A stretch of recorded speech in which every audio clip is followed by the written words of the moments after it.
Hey, remember when Superman fought the Incredible Hulk? Or when Batman teamed up with Daredevil and Spider-Man to take down crime? Well, DC and Marvel just announced they are reprinting their classic crossover collections into two oversized hardcovers. Now, the DC vs. Marvel Omnibus and DC vs. Marvel The Amalgam Age are both available for pre-order right now at Organic Price Books. So if you want to learn about Dark Claw or the original Spider-Boy, go ahead and place your pre-order. You'll get over 30% off and you'll save $2 every time with code BJKicks at checkout. Just visit comicsaredope.com/crossover. That's comicsaredope.com/crossover. All right, guys. So my next guest is an acclaimed writer of tons of comics, right? I first heard of him through his creator-owned work called Princeless, but you may know him from Rainbow Bright or even My Little Pony, or from his latest work available now, The Cold Ever After. But please welcome Mr. Jeremy Whitley to the show. How you doing, man? I'm doing great. Thanks for having me on. Oh, it's no problem at all, man. I'm super excited for this conversation. This one was connected by the good folks over at Hive Comicade. Brandon reached out and was like, "Hey, we've got a writer who just released a new graphic novel. You should check it out and maybe have him on your show." And I was like, "I've heard of this guy." And so I'm looking at your website and I'm like, Princeless. I remember Princeless because this was years ago at this point. I'm at Ultimate Comics Rally, my LCS, and Dan, the owner, recommended Princeless. He was just going through a bunch of YA stuff for my daughter at the time. And I think I ultimately was like, okay, this is a little bit advanced for her now, but I'll check it out later because the premise just sounds amazing. And then I realized I never checked it out. And so it's funny because you sent like this just trove of comics work that you've done. And I was supposed to be reading all of it or at least skimming through most of it, right? And There's a lot there. right, but I didn't. I ended up just staying in Princeless. I loved that book. Um, but I guess tell me a little bit about how you got started. I guess we can go with comic book origin stories just as a fan. Yeah, so I've always been in comics and nerd stuff. My dad is a big nerd. He's a big J.R.R. Tolkien guy. He introduced Mm, me to Lord of the Rings as a small child. So like that and comics, he was always into Spider-Man and all that. So like we had a little local comic shop where I grew up a little bit in the Bay Area called Fact Fiction Fantasy. Um, and it just so happened, I think probably my biggest sort of origin with wanting to get into doing comics is I had written some stuff that was basically theoretically a picture book, but I had made it a comic in mm, as like a second grader. And Stan Lee came and did a signing at the shop, and like everybody else is bringing their copies of old expensive Spider-Man issues for him to sign, and I'm just like, here is my copy of an X-Men book I wrote for you to look at. And he gave me the whole like keep writing Excelsior, Stan Lee thing. The thing you want is a person meeting Stan Lee. um I think as a kid I was like, all right, I can do it. Stan Lee says I can do it, so like I must be able to. So like I was always into writing, and then I graduated college, and I think a lot of like creative writing programs in college sort of like try to drub all of the like fun out of writing for mm, you. They don't want you to do anything that's genre specific. They don't want any fantasy or sci-fi or fun stuff. Um, and I got through that, and I was working at the local Blockbuster, which was around the corner from uh, Ultimate Comics in Chapel Hill, which does not exist anymore, but used to be um, down there by mm. where the Blockbuster used to be. Both of neither of them there anymore. I don't even think the Correct. building is there anymore. Um, but it just so happened that John was one of the guys working there at the time. Would come in every day and rent movies to watch while he was working at the shop, and Mm, recommended. We got to talking at one point about uh, Buffy the Vampire Slayer, because that's like my wife's favorite show. It's like her favorite thing. mm, And they had just launched the new sort of like Dark Horse series that they were doing with that. And He was like, "Yeah, you should come check it out. Get her some copies." And I think like I got in there and I was like, "Oh yeah, I love comics." Like Mm, I picked up X-Men stuff. I think in that same, but those within those same couple of trips, like I read those Buffy books and I was like, this guy who wrote this story about Faith, this guy Brian K. Vaughan, like I really like his writing. What else has he done? mm. So pretty soon I'm bringing home like piles of Why the Last Man, and back on reading X-Men and everything. And I think that just sort of lit a fire under me to start writing comics and like start working with friends of mine who were illustrators to actually like do it. Got you. And so, you've always been into writing, you've always been into comics, but it sounds like you've always been into fantasy specifically as well. Where did that love come from, and maybe what were some of the things that got you hooked? I grew up like not just reading Tolkien, but also like playing D&D, and like Mm, I had a family where like that was I know a lot of families in the 80s that were really like told to be freaked out about D&D, but like my parents were nerdy enough that like they got into it, and mm, as a kid we would play with the family, and like it was a thing that it was either that or Magic the Gathering or all this stuff, and I always had uh fantasy stuff to read, and I just felt like there was this long gap in sort of the early 2000s, where there just wasn't like fantasy stuff coming mm, out for a long time. And leading into doing Princeless, like I think the only other fantasy book that had come out in like the last 5 years that I can remember is Skull Kickers, mm, Jim Zub's book. And so like it was just one of those things where I was like, I want to do fantasy stories, and for some reason, like they're just not doing those in comics right now. So, we ended up pitching Princeless. I did a first version of it with an artist who's a friend of mine who ended up deciding that he didn't want to do comics after spending, the amount of time it takes to draw one issue. mm. Um, and then eventually getting hooked up with some new artists and who were really excited about it. And I think our first issue came out the same week that the new 52 started. Oh wow.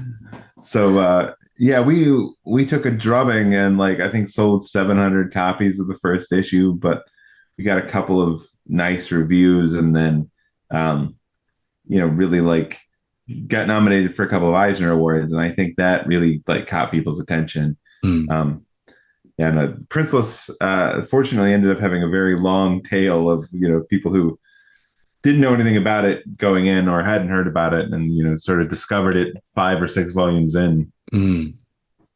It was really cool. I was actually I went to Atomic Empire today. I just happened to be in Durham, so I walk in and they actually have a copy of Princeless, that hardcover volume 1. And I was like, oh snap. That's crazy. Like I'm talking to Jeremy tonight.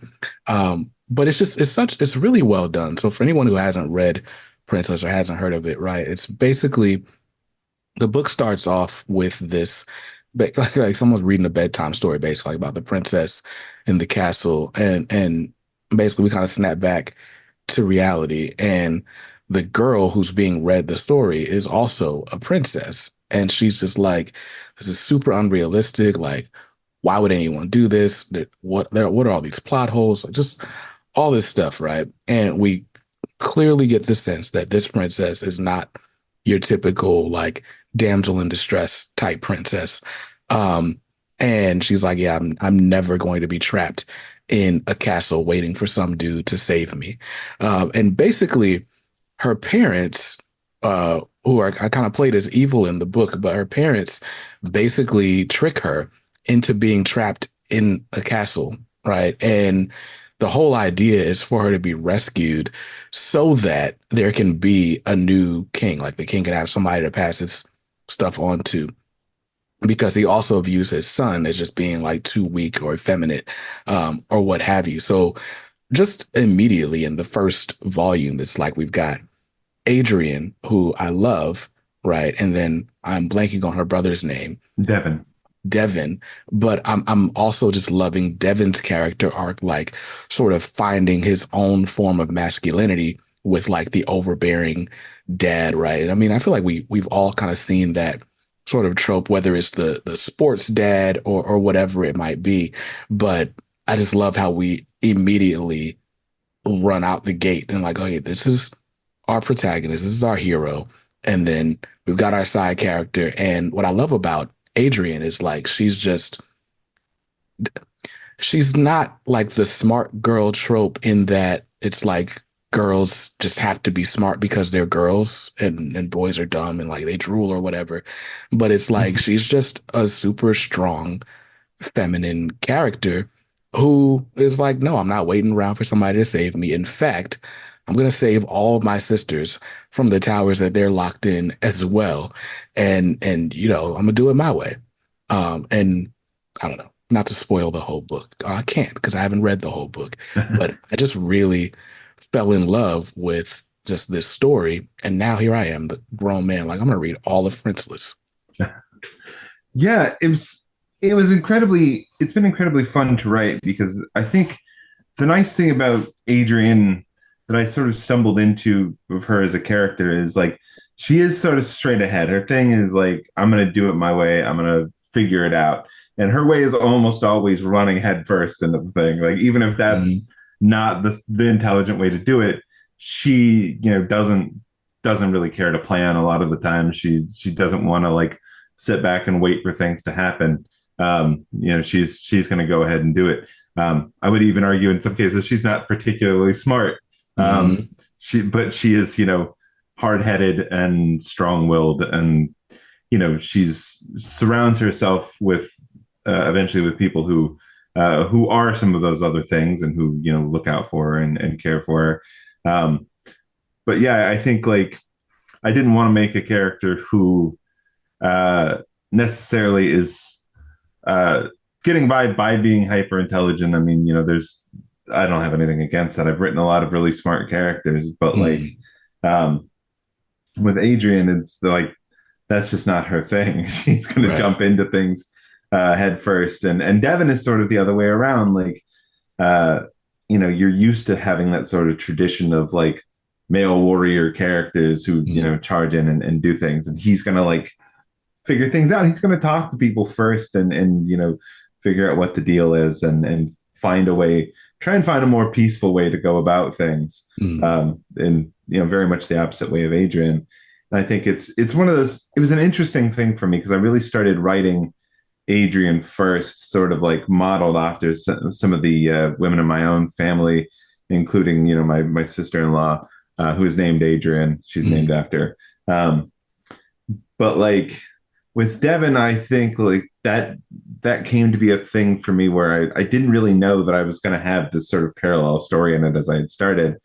And it just made sense to me because, I've always been the sort of guy who like, I am a big guy, I am fairly strong, but I'm not an aggressive person by nature, Yeah. And I think there have been, there's always people throughout your life when you're like that mistake that for being weak. And having a character who is sort of the opposite of that warrior stereotype, who is having to find his own way through his own trials. Because Adrian has a hard time because people want her to be this certain way that princesses are supposed to be. But I think a lot of guys sort of get overlooked in that like they are being forced to be this way that guys are supposed to be too, and that's not the way a lot of guys are. Right.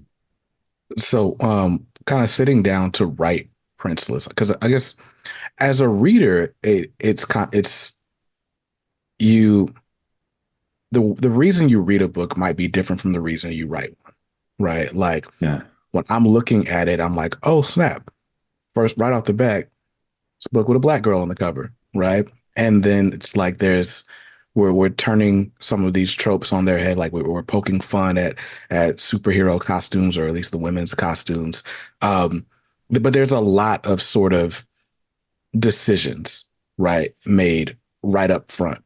And I think I'm always curious, especially with like an indie creator who is starting out as an indie creator, right? Like, what is the statement that you're looking to make? Or is it that you're looking to make a pointed statement, or is it just I just want to make a comic and this is what appeals to me? Um, I think at the very beginning with Princeless, it was a lot of like, um, my wife is black. Mm, My daughters are black, of course.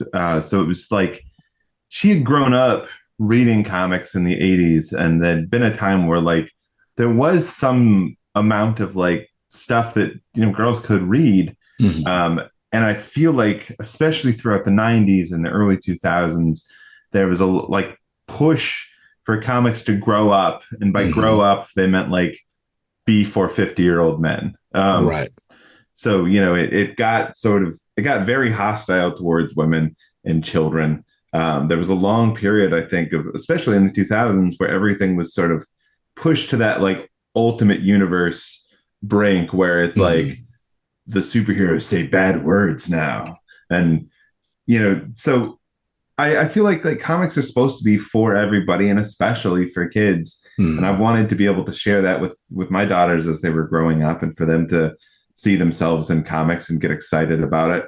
And I think it occurred to me like talking to my sisters-in-law and nieces and stuff that like those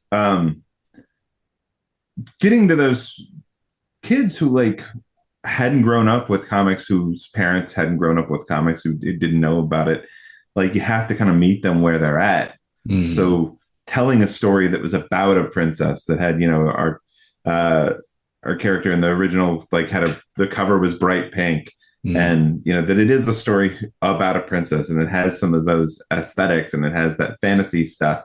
Um, and then just sort of like sneaking in the sort of messages that I wanted my girls to learn, in through the back door as I'm telling this like fun princess adventure story, mm. seemed like the way to go about it.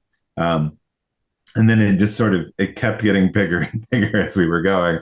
We ended up with all these sisters and sort of expanding out the story we wanted to tell, not into just Princeless, but then we had our spin-off Raven the Pirate Princess, which is deals a lot more with sort of queer characters and issues, and there's a little more of like a YA soap opera Mm, story, but sort of like I I think it's funny to think that like we model so much of what like is great about comics after guys like Jack Kirby.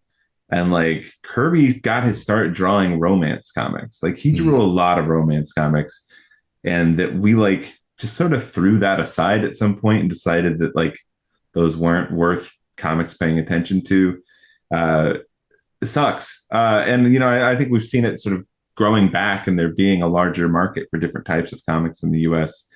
And it's been interesting to see, having been sort of on the tip of that a little bit of mm, this book having been very unusual when it was coming out, and mm. now it being a book that gets like referenced as, oh, this new book is kind of like Princeless and this and the other.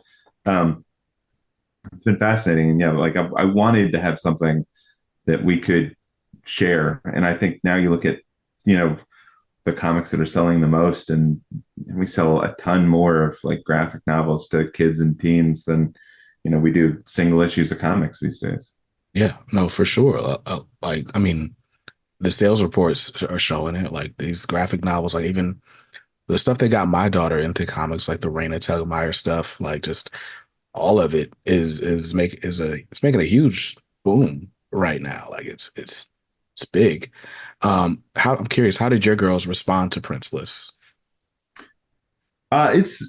It's been interesting because I think they've sort of both discovered it as they were growing up, because Mm, the first volume of Princess was coming out as my oldest daughter was not even born yet. We mm, were just sort of getting pregnant as that stuff was coming out.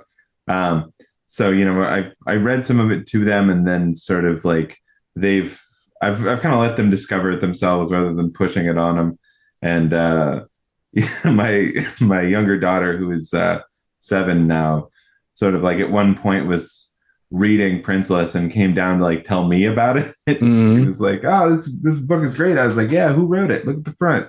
Um, and yeah, she's super excited, about that, and just blown through a bunch of volumes of it. Yeah, it's not as popular among her friend group is the My Little Pony stuff I've written, but Mhm. I'll take second place to My Little Pony, you know. Right. Right. Yeah, it's funny. My daughter went through all that stuff. She had My Little Pony. Like I said, all the Raina Telgemeier stuff. I just gifted all of her Dogman books to one of the families from my church because it was like, all right, these aren't getting read anymore. They're just sitting there taking up space. And then I went and bought the latest Dogman, like just out of habit. Like I don't know why I have it. Like, because my 13-year-old's not gonna read it. Um, I keep telling myself I'm going to read it before I give it away. But anyway, I think I don't know. I, like you were saying earlier, like comics should be for everyone, but I'm always surprised at how few comics there are for kids, right? And maybe it's just the direct market doesn't cater to kids as much, which makes sense because it's specialty stuff. Um, but I don't know, there's something about like when I see a comic that I know I can read with my kids just by looking at the cover, like I just get all giddy. Um, what keeps you writing YA stories? Um, I think, those are, in a lot of ways, I feel like those are the stories that have the most impact. They have the most potential to like really stick with people. Mhm. Um, and I like to tell people like it's funny to sit next to guys that are like old pros who've been working to DC and Marvel for decades at cons, and they'll have a lot more people come to their table, but there's people all have like just a stack of books they want signed. They don't really want to talk to the person, or they have a real question about like why Flash's lightning bolt is going this direction on his shoe in issue 147 of whatever, and they'll like watch me having these like interactions with kids who were just psyched to be there and meet me and Mm, talk about the comics. And it's like it's funny because like these guys will get jealous of me and I'm right. like, I mean, I wish I had your guys' career, but like it is great to like be at a convention and get those kind of like fans that are kids who are just psyched out of their mind to like talk to you about your comic. Yeah. um the number of times that I've been like interviewed by 7-year olds at conventions is amazing. So like I love doing that kind of stuff, and I feel like just between the 90s and 2000s and even now, there are so many adult books that unless I feel like I have something I really want to say, um, the story I really want to tell, uh, it's much more fun in a lot of ways to write the YA and middle grade stuff, and to like you know put stuff out there that I feel like has a potential to make a difference. Even when I do stuff that is older, I try to like make it stuff like Unstoppable Wasp or the Gwenpool story I did for Marvel that has like a potential for people to feel like seen in reading it, and for it to really connect. And I like feeling like I'm writing somebody's new favorite story. Mm, right. No, for sure. Um, it's funny you talking about like just how kids treat comics pros like superstars, right? Like I met Rico Renzi last year at NC Comic Con, and I brought my daughter with me, and Rico just decides to come up to me like, "Oh, are you BJ Kicks?" Right, just to kind of like freak my daughter out. And my daughter's like, "Oh my God, he knows you!" Like, and so, but you would have thought like she was meeting Justin Bieber or something. Like, just she was so enamored. And then he sketched Spider Gwen on a coaster for her, and she still has it in her room. Like, there's just something about the impressions that you make as a kid. I was just listening to somebody who was talking about that, like why don't comics market to kids more? Because it theoretically it's easier to market to kids, right? Like they're easier to excite in a lot of ways. But I don't know. For whatever reason, I feel like kids are forgotten. So I'm excited that people like you are making books like you're making. Yeah, thank you. Yeah, I feel like there's a lot of direct market guys spend a lot of time and energy like figuring out how to sell 100 more of this single issue to comic book shops by making another variant cover of this thing that they can advertise.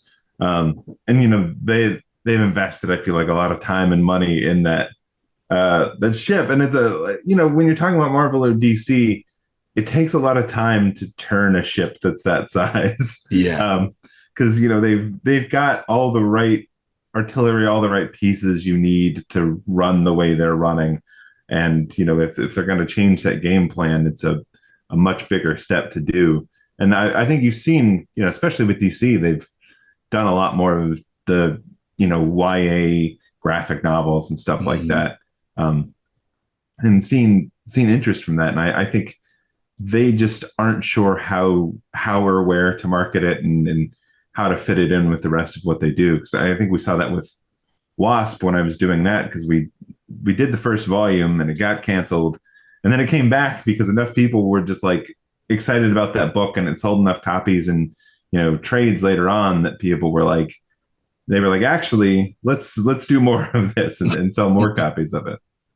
Man. So making the leap from your creator-owned work to doing, whether it was licensed stuff or even like Big Two stuff, how did that happen? I think the first real opportunity I had was with My Little Pony. I had I met a friend. I met Tony Fleece, who was working on the My Little Pony comics at Denver Comic Con several years ago, and he had a friend who was a big fan of Princeless and told him all about it.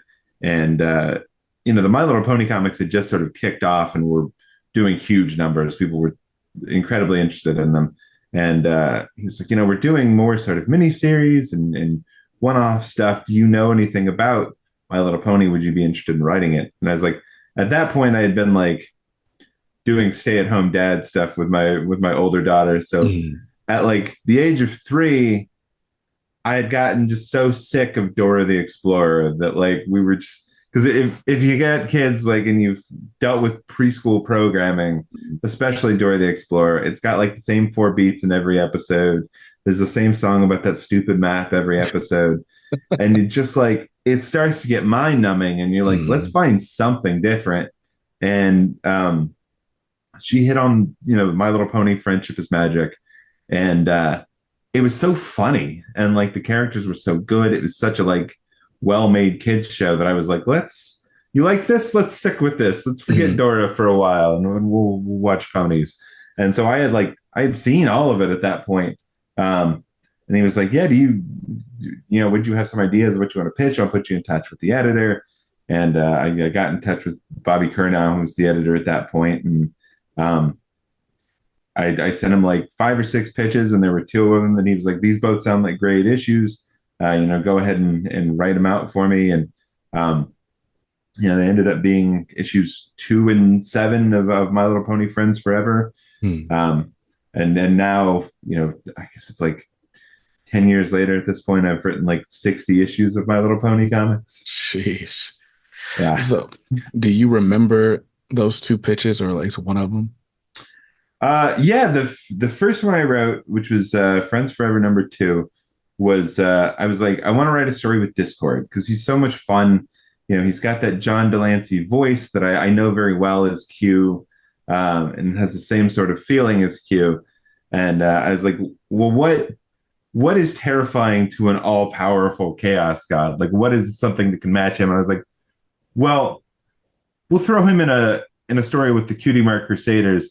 It doesn't matter how much of an all-powerful god he is. Like, having 3 small children just like glom onto you is enough to take anybody down. Right. So he decides that he's going to play a trick on them by helping them get their cutie marks, but he's going to put them through all these crazy scenarios, and after a while he starts going a bit insane, and they have to like have a moment of coming together, and him realizing that he has something in common with these kids, and then connecting that way. So that was the first like pitch I threw at them, and that ended up being a big like. The fun thing with Discord is because he can manipulate reality, it can do anything. I can make references to all sorts of stuff. So we put like a reference to Star Trek: The Next Generation in there, and we had like Discord wearing the full like Q outfit and everything. So it was a lot of fun, and yeah, led to me writing a whole bunch more of those, and then eventually like that sort of springboarded into doing more stuff for like Marvel and people like that. Nice, nice. You know, my 3-year-old right now is Daniel Tiger. It's Daniel Tiger or Peppa Pig. I think I don't know. It depends on the day. Today Peppa Pig won, and I was like, hey, I'm cool with this. I think Peppa Daniel Pig's a little Tiger. more clever. Daniel Yeah, Tiger has that like preschool 3 or 4 beats. yeah. It's the beats. It's in the songs, right? Like all Yeah, of that. It's like those get old quickly. I as soon as you said that, it started playing in my head. The "Won't you ride along with me, Right ride along. along." Yeah, it's It's trauma. yeah, that's what it is. It's that. And then even the song about being mad, it's like, uh, it makes you mad singing the song. But Yeah, but yeah, no, I think yeah, we'll have to try out My Little Pony. Um, I do think there's something about like that preschool programming that does just kind of keep their attention, but it's also like I don't know, like I don't know, I don't like you making my kid a zombie. It's weird. Um, but it's helpful when they recall things like counting to 4 when they're mad. I don't know. yeah. So, Yeah, it's one of those things that like they have it down to a science, right? Like mhm, they know what it's what a preschool program should look like. They have 22 minutes mapped out exactly every time. right. Doc McStuffins is the same way, Mhm, where it's like, here's the problem, here's the complication, here's the solution, here's the everybody, singing at the end. Everything's great. right.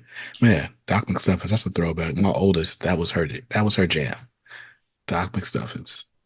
But she was Doc McStuffins for her 5th birthday party.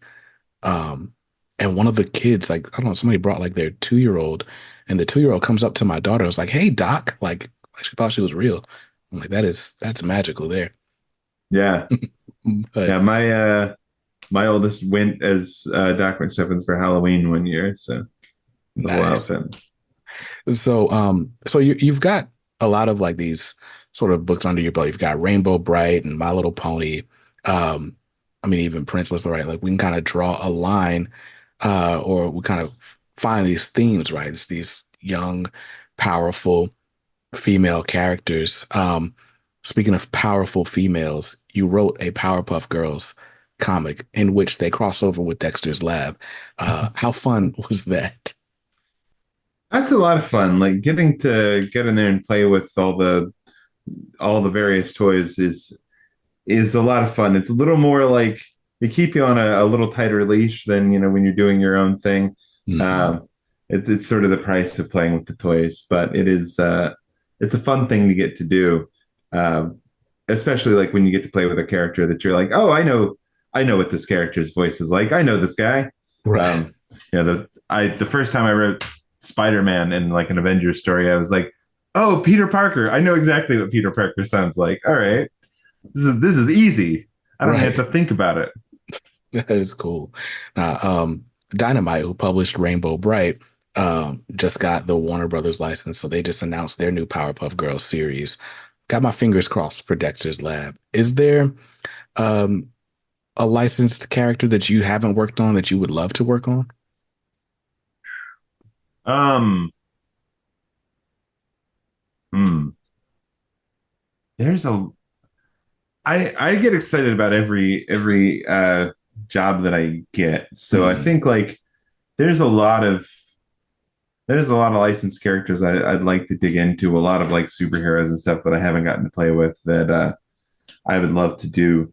Um, I'm a big sucker for like I really like the Avatar world, the mm, Last Airbender and Korra, that stuff. I would love to write some stuff in that world, not necessarily those characters, but I just love like the whole world that they've built there and yeah, the all the history that they pack into it. It's so much fun. But yeah, I think like those guys and then like the X-Men are my those are my dream projects for licensed stuff. got you. Um, and I guess we keep jumping back into the YA stuff, but I'm curious, like. And maybe it's easier for you because you have daughters, but what are the challenges to writing for a younger audience, or I guess especially as you get older?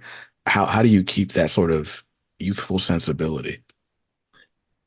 Um, I think to some extent it's easier when you're writing stuff like fantasy because you don't have to make everybody seem super modern. Mm, They just have to feel like they have to have strong enough like character that they still feel like themselves, which I think is one of the sort of the brilliant things of My Little Pony is everybody has sort of a one thing that this character is honest, this character is funny, so everybody has their own thing, and the voices.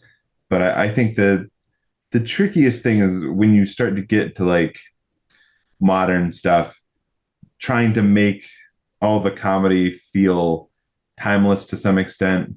mm, Um, because you don't want to be a victim of not to shade DreamWorks, but I feel like DreamWorks falls into this trap of like stuff that is super modern and super current at the time, and then 5 years later, you go back and you look at the Emoji Movie or jokes that they have in Aunt Z or stuff mm. like that. That you're like, oh God, that is very 2001. Like you Right, can carbon date the jokes. right. Um, and you don't want it to feel like that. You want my hope is with Princeless that somebody who's a kid who's 5 years old and picking it up now will have roughly the same experience that the kid who picked it up 10 years ago did.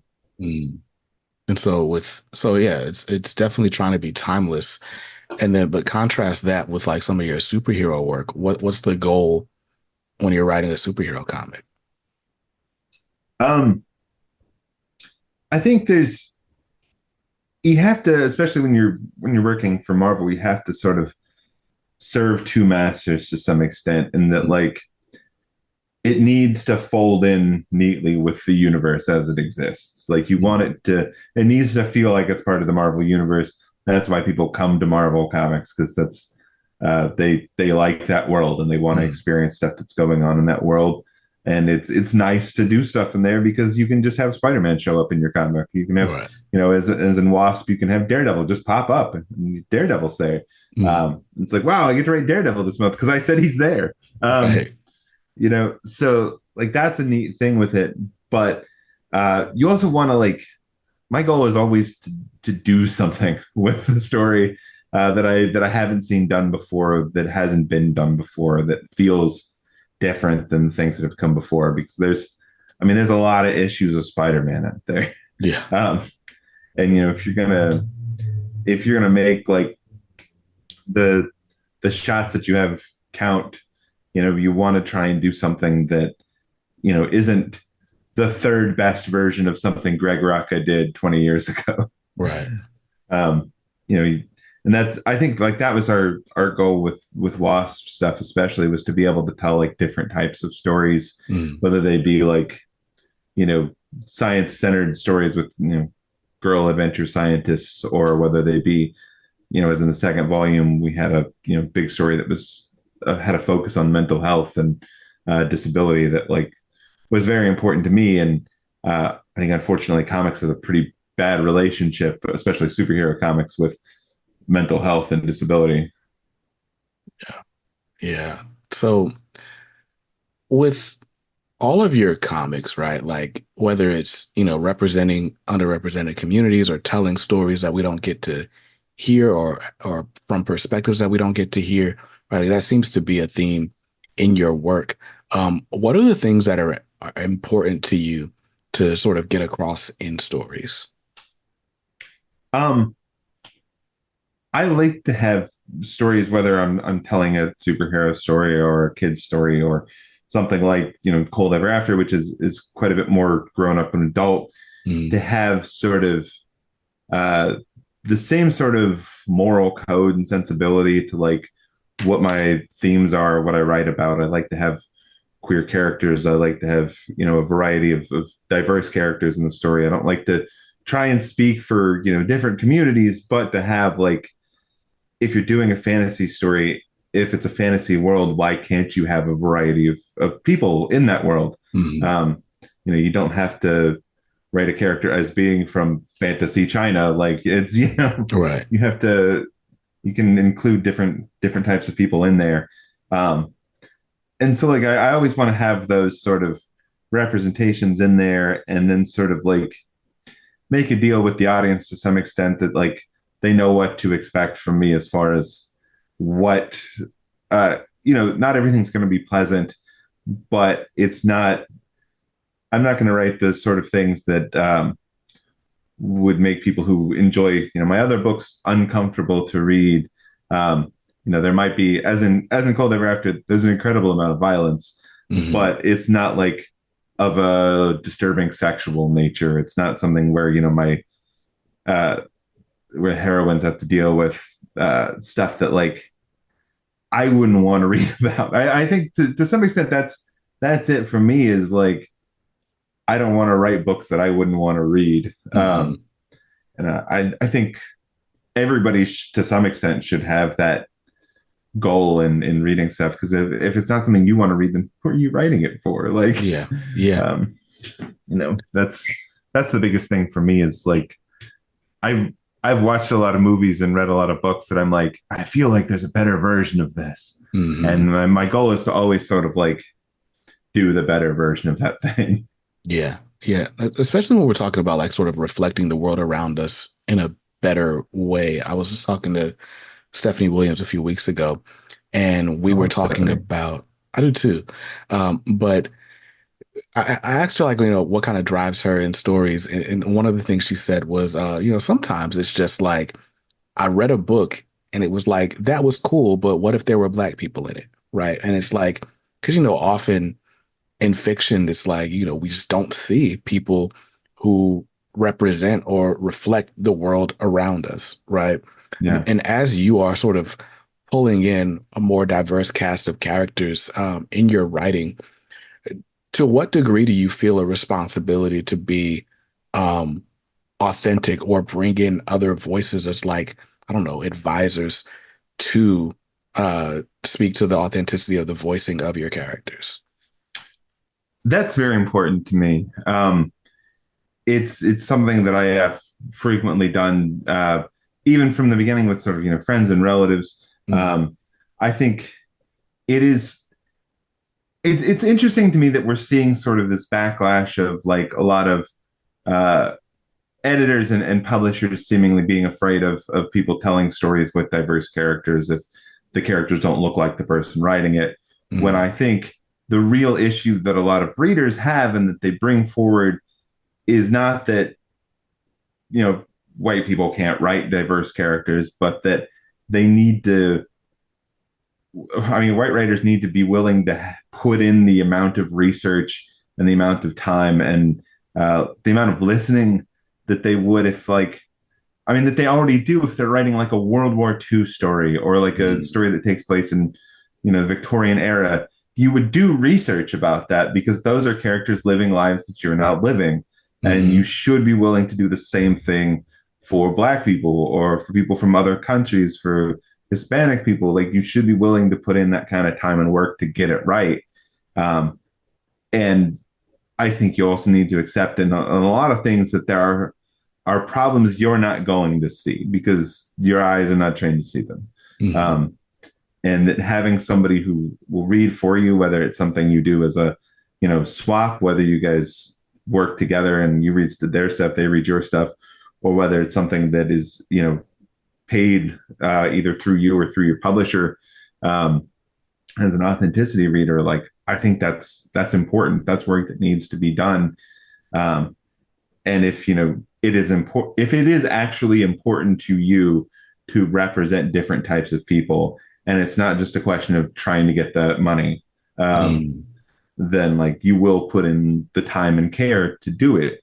You know, I think I've got a book coming out with Mad Cave, the Maverick imprint, later this year, that is a queer romance book in which one of the characters is you know, Black and has CP. And I was like, I want to have a disabled character as, you know, a lead in this romance story, but I want it to feel authentic. I want her voice to make sense. I want like the problems that she encounters to be sort of like real. Mm-hmm. And I've never had those issues. I've never had serious physical disability, and so like we got Maverick, to their credit, brought on people to read for me. I mean, I had actually a friend of mine who had done the same sort of work with Wasp, because we had a character who had CP in there. So I had asked him to sort of read and give me some pointers on dialogue and stuff like that. He had done that, and then Maverick, because this was a more central thing, brought on two folks to sort of consult on that and then give feedback. And I think it's important to do that, and then to listen when people do give you feedback. So I think that's a point where a lot of people have a hard time, is they ask the questions, but then they don't really listen to the answers. Yeah. And I think just as a reader, when the voices are inauthentic, that's when it feels like someone was just checking a box, Yeah. like, or worse, it feels like parody, right? Like, not to pick on whoever wrote this, right? But I was reading an issue of Miles Morales. This was at least a year and a half ago. And it wasn't even the main story, but there's a backup story in issue 25 of Miles Morales, the last volume. And just the slang just got to be too much, right? And I guess like if it was Peter Parker, or I don't know, insert young white character, it might have just been like a how do you do fellow kids moment. Yeah. But like it just felt wrong. Like, okay, either this guy like just hasn't met black people before, or like he was like, all right, I'm just gonna turn on BET for a few days and then I'm gonna write this comic. But it was just like it was borderline offensive. And I think it was well intentioned. I think he was just trying to sound like a kid, but it just kind of fell flat. And I think that's the risk you run when there's not someone to sort of say, "Hey, we don't talk like that," or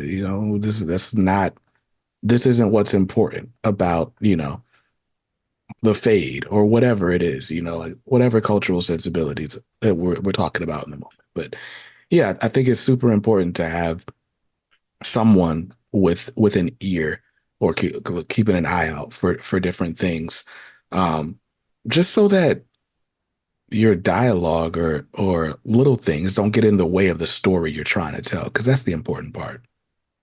Yeah. I think that's it's incredibly important. It's valuable in a way that I think people don't always realize. And I think I talked a little bit about the podcast I do, Progressively Horrified. We talk about like progressive politics in movies, and I think I'm eternally frustrated by some of the ways that people like just miss. Just it's like if you just had somebody read this that like felt comfortable giving you feedback, like one or two passes, it could have been good. So we were not too long ago talking about this movie They/Them, Mm. which is about a group of kids. It's a horror movie that takes place at a conversion camp, and at one point, like and the camp is supposed to be in Georgia, and at one point the like trans black girl who's there, who's at a rough time of this, is like, okay, I'm gonna lead everybody through the woods out to the road so that we can meet the police there. And I'm like, yeah, I don't think the trans black girl is gonna be real excited about meeting the police in the middle of the Georgia woods. Like At they're gonna all. want to stay here. Like, that she was this trans black girl in the middle of the woods was very excited about seeing police. And I was like, Yeah. I don't know, man. Right. I live in North Carolina. I've been to Georgia enough times that like just seeing the police, I mean, that sort of like gut-wrenching feeling of like uh what is it in like um Get Out, like where Mm-hmm. he's leaving and you see the cop car in the distance, like Mm-hmm. the difference between people watching that who like are who grew up being taught to like trust the police, and Mm-hmm. the black audience that is intended for is just like it's a gulf, it's a mile Right. wide. Right. And just having that that sensibility of Jordan Peele behind that, it makes that moment completely different than what it would be in, the average horror movie. Yeah, for sure, for sure. Yeah, and it's funny because it's difficult to explain cultural differences, right? And I think, for as much as we're trying to get to a world, well, I don't know if we're trying to get to this, but people are trying to get to a world where it's like, oh, I don't see color. It's like, well, that's cool, but whether you see my color or not, there is a culture behind it, you know. Um, just like, you might be Polish or Irish or, like the food that you eat. Like there's so many different things that are informed by your background. And it's not because you have white skin, but it's because that's how you were raised. And Yeah. we've got a lot of the same things, if not all of the same things. So to be able to speak to that authentically in storytelling is super important. Um, and I guess Yeah. that's a soapbox we could stay on forever, but I digress. Yeah. I mean, I would say just as a point where I've had issues with it myself, even Mm, like is if you read far enough into Princeless, I think in volume 5 or 6, there's a story where Adrian cuts her hair. mm, And I really wanted to take a minute to sort of focus on hair and sort of like the issues she's having with it as compared to her sisters. And it is an incredibly important thing, having been with my wife long enough that she has been through a whole big chop and hmm growing her natural hair phase while we've been together. And then seeing that, it was something I was like, I want to take a moment to sort of focus on this for her. And having her read that, and my wife be like, hey, so can we not make it sound like, and I know you're not doing this intentionally, but can we not make it sound like women wanting to straighten their hair is evil? Because it's not. Like, Right, right. that's how this is reading right now. And you don't want to accuse the all of the black women out there who still would rather have a wig, who would rather straighten their hair, of doing something nefarious. It's the culture that has messed it up. It's Right. not the people. Right. Yeah. Yeah. That is nuance that's difficult to capture. Yeah. But again, just having more eyes on it certainly helps. So your most recent work, The Cold Ever After, um, I was surprised, honestly, when I started reading it, and I was like, oh, wait, this is a more adult book. What was your goal in setting out to make it?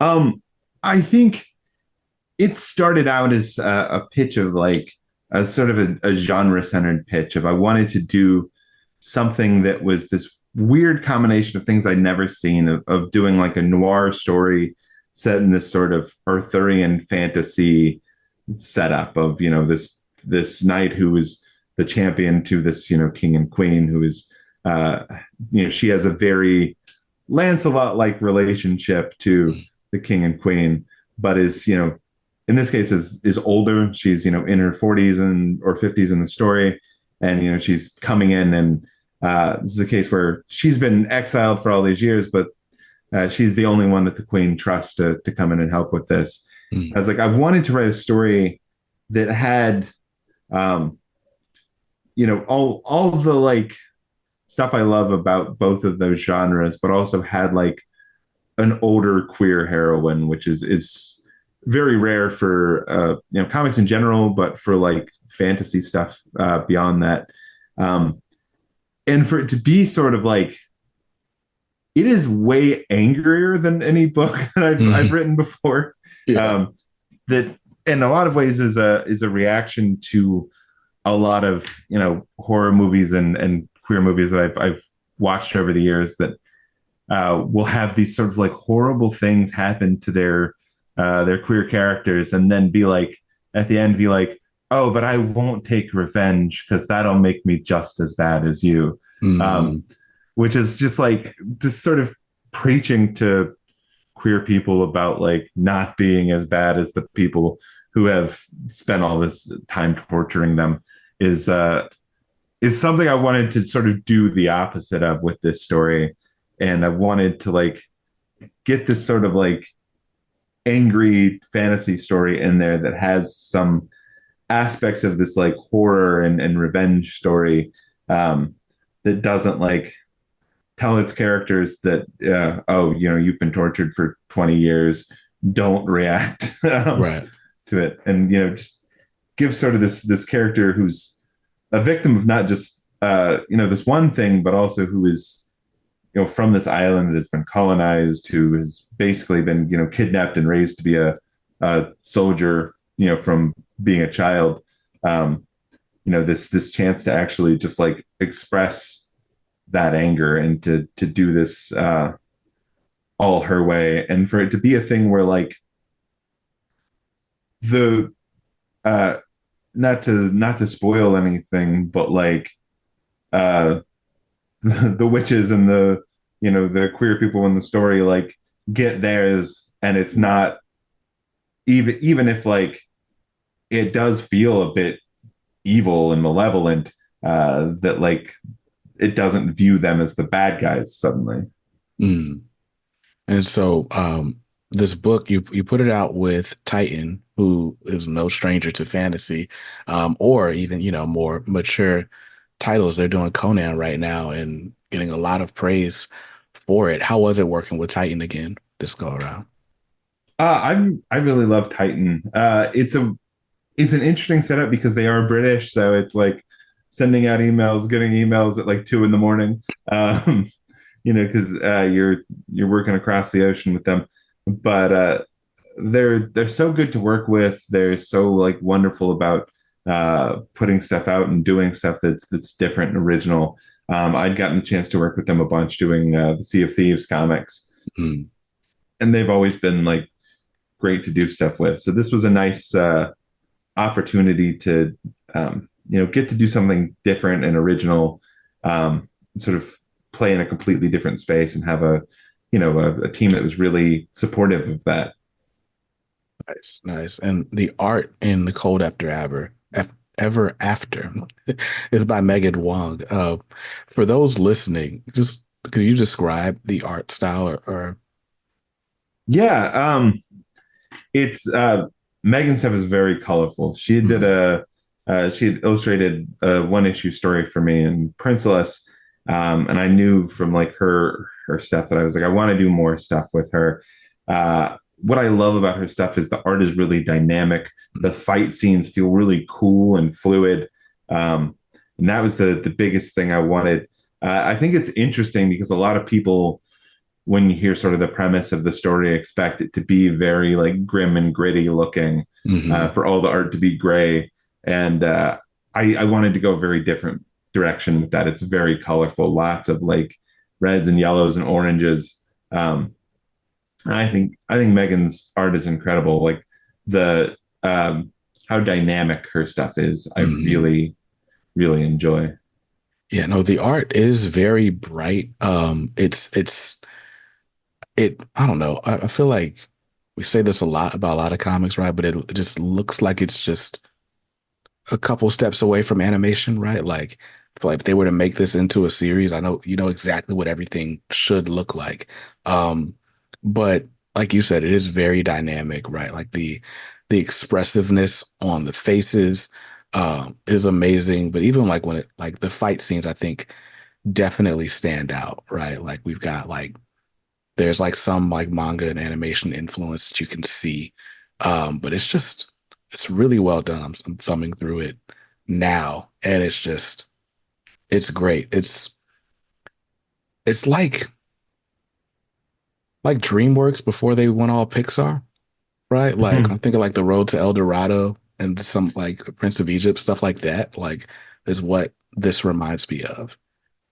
Yeah, I really wanted to like that first fight scene, especially that's in the bar. Like I wanted to set this mood of her being, she is a noir character. She is, drunk when we meet her, but like even drunk and wearing just like a shorts and a tank top, like Mhm. barefoot, she can still kick the ass of a dozen of these knights. Right. Uh, you know, barehanded or with whatever's on hand. Um, and that she's got a sort of like she's great at sword fighting. She's great at close range. That there's a little bit of pro wrestling influence in there. She does throw a DDT in there. Um, so it was a lot of fun to like put that together, and I love having a fight scene early in like the introduction to a character so that you Mm, can like get a feel for. I think good fight scenes tell you a lot about who, action characters are. yeah, camera died, but it's all good. Um, but I think about like that Sherlock Holmes movie with Robert Downey Jr. And Hmm. it's like when you get his internal monologue and he's just like, all right, hit him at a pressure point and this and that. And it's like, okay, like I know everything I need to know about this dude just from this, this random like cage fight situation. But yeah, no, very cool. This scene to start the almost said movie, but to start the book, like it's the same sort of deal. Like you said, you learn so much about her just watching her fight. Um, so sorry, what were you gonna say? I was gonna say I love that in like good martial arts movies. Like if you've ever seen Ong Bak, Mm, like there's this like long early in the movie. There's this long like market chase fight scene that like tells you so much about the characters just in those couple minutes of action. You know so much more about them. In things like Enter the Dragon, you get those early fights that you're like, oh no, like this guy's serious. right. That's the guy you got to look out for. Right. So the Cold After Ever After is out now, right? Yes, it came out in February, so it's out now. Awesome. Awesome. So you can grab a copy pretty much anywhere books are sold at this point. I'd be remiss if I didn't tell you to grab it from hivecomiccade.com, since they did hook up this conversation. How'd you get connected there? I think just I live in Durham, so we Oh, bumped gotcha. into each other at a lot of events and stuff, and got to know each other, get connected. Nice. Very cool. Speaking of, what are you doing for Free Comic Book Day? I have no idea. Nobody's talked to me about Free Comic Book Day yet, so I'm I've been figuring out all the conventions and stuff I'm doing, and then I was like, oh yeah, Free Comic Book Day is a thing that happens. So yeah, I don't know if somebody wants to call me up, as long as they're either close by or will pay for me to get there. Right. Yeah, I'm going to I'll be at Ultimate Comics Raleigh. Uh but I probably won't be there till closer to the afternoon. But it'll be a good time. I think Potsy's coming. I don't know if anyone else is coming to the Raleigh store. There's a bunch of people going to a bunch of different locations. Yeah, I usually do either Cary or Durham. Um, I've done the Raleigh one a couple of times, but I used to work over by the Cary one, so I used to do that one all the time. Got you. Yeah, I used to work over there too. Anyway, well, very cool. Well, Jeremy, thank you so much for taking the time to have this conversation. I'm really excited about it, man. My pleasure. Thank you so much for having me. No problem at all. Before we go, where can people find you or find your work? So you can check out my website for just a list of everything that I'm working on. That's just jeremywhittley.com. I'm on Blue Sky at Jeremy Whitley, Tumblr Jeremy Whitley. Twitter, if you're still there, is jrome58. It's the same on Instagram. And then, like I said, my podcast is Progressively Horrified. We put out a new episode every Friday where we, watch a horror movie and talk about it through like progressive standards that it never asked for. Got you. Well, I'll definitely check that out, and I'll make sure we leave links to all of those things in the show notes and the description of this YouTube video down below. But once again, Jeremy, thanks for your time.